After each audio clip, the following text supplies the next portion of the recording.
भगत इनके साथियों, कान खोल कर सुन लीजिए, क्योंकि तुम ना कान खोल रहे हो, ना सुन रहे हो, ना कुछ कर रहे हो। तुम सिर्फ ज्ञानी बन के बैठ गए हो। तुम्हारे इस ज्ञान की वजह से, तुम्हारे इस ज्ञान देने की वजह से ही आज चीज़ें अटकी हुई हैं। क्योंकि तुम संख्या में तो हज़ारों की में हो, लेकिन आने के लिए, मेहनत करने के लिए एक भी नहीं है। तुम सिर्फ मेरे कंधे पे बंदूक रख कर, मेरे ऊपर निर्भर होकर सिर्फ ये जताना चाहते हो कि तुम पागल बेवकूफ़ हो। जो कि हम कहीं ना कहीं जॉब भी कर रहे हैं, अतिथि में भी पढ़ा रहे हैं, या फिर कहीं और जॉब कर रहे हैं, लेकिन हम तुम्हें बेवकूफ़ बना के सिर्फ तुम्हें आगे खड़ा करिए कि तुम जाओ और तुम जाके ऐसे मतलब रोज़ मांग करते रहो। रोज़ होगी तो ठीक है, ना होगी ठीक है, तुम्हारा फ्यूचर बर्बाद, तुम बर्बाद, तुम आगे पढ़ाई भी नहीं कर पा रहे हो। आई मीन जो भी होगा सो होगा। लेकिन मैंने जो जिस भाव से संगठन को बनाया, जोड़ा, कोशिश की, उस हिसाब से निष्क्रियता तुम्हारी बहुत दिखी। ठीक है, अब मैं आपको बता दूं कि अगर आप इस प्रकार से निष्क्रिय रहेंगे, इस प्रकार से आपकी अगर एक्टिविटी रही, तो कुछ भी प्रोसेस जो होनी थी वो नहीं हो पाएगी। ठीक है, अब गुस्सा तो मुझे इतना आ रहा है कि मैं आपके बारे में जितना बोलूँ ना उतना कम है। ठीक है, अभी कुछ कुछ नए ज्ञानी जन्मे हैं जो पहले कहीं नहीं थे। जब हम पद वृद्धि की मांग उठा रहे थे तब वो कहीं नहीं थे, और जबकि उनको बहुत पहले एक्टिव हो जाना चाहिए था।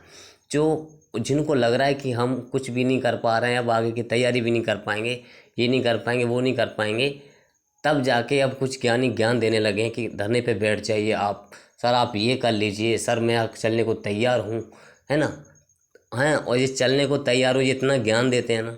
ये ज्ञानी उस समय कहाँ चले गए थे जब मैं 4 महीने से प्रमुख 4 मांगों को लेकर उठा रहा हूँ मुद्दा, जिसमें ओबीसी होल्ड, वेटिंग, प्रयोगशाला और ट्रैवल के 525 पदों को जोड़कर हम जो मांग उठा रहे हैं, दिव्यांगों की मांग उठा रहे हैं। कहाँ चले गए, ये एक भी नहीं दिखता। मैंने कई बार कोशिश की, कई बार वहाँ पे जाके वीडियोस बनाए। वेटिंग वाले इस समय इतने मेरे को परेशान कर रहे हैं, मुझे इतना वो कर रहे हैं, है ना। और ज्ञान की तो इतनी बातें देते हैं, साथ में एक शब्द बोलेंगे, 4 ज्ञान की बातें अलग एक्स्ट्रा दे देंगे। मान लो इनके पास ही सारा नॉलेज हो। ठीक है, तुम ध्यान से सुन लीजिए, जितना तुम नॉलेज पकड़ते हो ना, यहाँ से वहाँ से पूछ पाछ के मुझे बताते हो ना, कहीं किसी से कहीं किसी, उतनी हर विभाग की प्रत्येक जानकारी, प्रत्येक अपडेट, डीप से डीप नॉलेज, जितना भी जो भी अपडेट होता है वो मुझे रोज़ पता रहता है। ठीक है ना, रोज़ प्रत्येक अपने विभाग का जितना भी कुछ होता है ना, कि क्या चल रहा है, क्या होने वाला है, और क्या हो सकता है, क्या नहीं होगा। ठीक है, मुझे सब पता रहता है, सब पता रहता है, एक्चुअल में सब पता रहता है।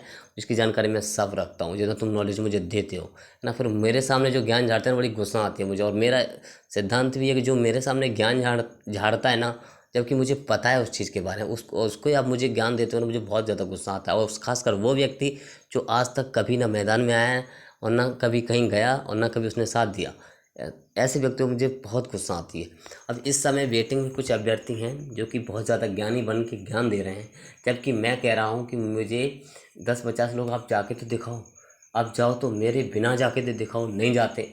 और क्योंकि मैंने भोपाल में रहते हुए अभी 3-4 महीने से मैंने पूरी तरीके से कोशिश की, बुलाया इनको, लेकिन कोई वहाँ पे नहीं आया। मैंने इनको खूब कहा कि भाई आप आओ, मैं यहाँ पर हूँ, आप आओ, प्लीज़ आओ। 10-10, 15-15 की संख्या में आओ, 20-20 की संख्या में, कोई नहीं आया।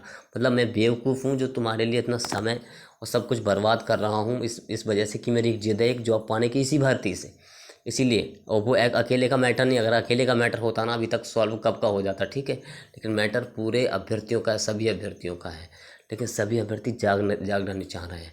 वो ये समझ रहे हैं कि अगर मेरे से नंबर पॉइंट में किसी के ज़्यादा है, तो वो ये सोच रहा है कि इस बंदे का होगा तो मेरा हो जाएगा, है ना। बहुत से ज्ञान ये बैठे हैं कि हम तो दूसरा काम कर ही रहे हैं, हो जाएगा तो ठीक है, नहीं नहीं होगा। सुनो, ठीक है, तुम जितनी निष्क्रियता दिखाओ ना दिखाओ, है ना, मुझे उससे कोई फ़र्क नहीं पड़ता, लेकिन तुम्हारी ये निष्क्रियता तुम्हें ही ले डूबेगी, तुम्हारा ही संघर्ष रखा है। और सुनो, मैं इतना, देखो मैं क्या है, मैंने करी ये मेहनत, मुझे मेहनत पे विश्वास है। और मैंने हर चीज़, मैंने जो टेट भी क्वालिफाई किया ना, 4-5, 5-5, 6-6 टेट क्वालिफाई है मेरे पास। ठीक है, राजस्थान, यूपी, छत्तीसगढ़ जो भी है सब टेट क्वालिफाई, और अच्छे नंबर से भी 100+ सभी हैं। ठीक है, इसकी 110 है, किसी में 115 है। ठीक है, उससे मुझे कोई फ़र्क नहीं पड़ता, क्योंकि मैं अगर चाहूँगा ना तो मैं मध्य प्रदेश की तैयारी भी नहीं करूँगा, मैं सीधे अदर स्टेट की तैयारी करूँगा। ठीक है ना, जब मैं तैयारी पर आऊँगा तो, है ना। लेकिन मैं चाह रहा था कि इस भर्ती में हम यहाँ तक पहुँच गए हैं तो ज्वाइनिंग हो जाए तो ज़्यादा अच्छा है।